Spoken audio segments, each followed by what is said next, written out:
You with Colin Brazier on GB News, on TV and on radio. A pensioner's died in hospital 6 days after she was hit by an e-scooter driven by a 14-year-old boy, apparently. This is the story of 71-year-old Linda Davis, was hit by the, we're told, privately owned electric scooter on the pavement last week. The boy has been questioned under caution and remains under investigation. Let's turn to the criminal lawyer, Nick Freeman, who's specialising in traffic and speeding offences and has often come on our show to talk about the perils of e-scooters.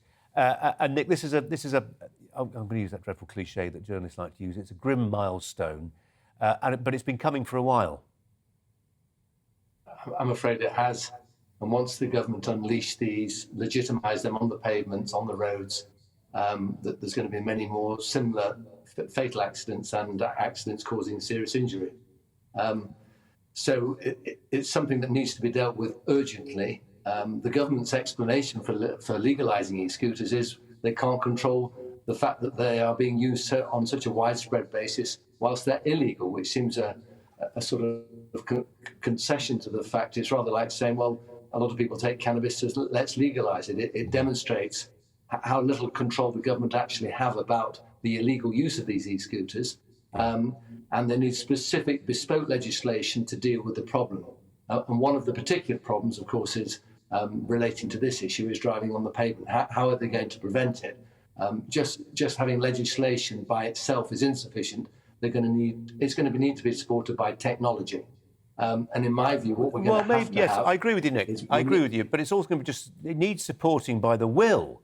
I mean, that excuse of not being able to implement the law and stop that horribly corrosive feeling that the law is a bit of an ass.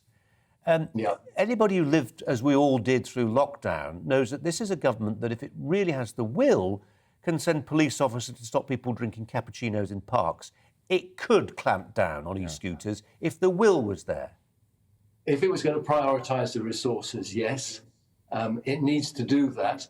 But it's going to be such a widespread problem that I don't believe there are sufficient officers to allocate to dealing with this on a regular basis. Yes, they could say, for example, in London, right, today, as a surprise, we're going to deploy 2,000 officers on the streets. Let's confiscate every private e-scooter we can find. Of course, they've got to stop them. They've got to get them. How are they going to do that? They don't know who's on them, and then they've got to get hold of them. That poses an enormous risk in itself. And you know, we need to be able to identify the riders at all times in a similar way that we identify drivers. There needs to be a system in place. I think we need cameras on pavements so that at any one time we know who is driving an e-scooter. And at least there will be an element of responsibility with that. And I appreciate it's not perfect. There is no perfect system. But if we just close our eyes and say, look, they can go on our roads without number plates, without helmets, we're never going to deal with the problem. We can put police on e-scooters. They're never going to be enough. And these private e-scooters, of course, they go up to 68 miles an hour. I was going to say, yeah, so if you can catch them, yeah. If you can catch them.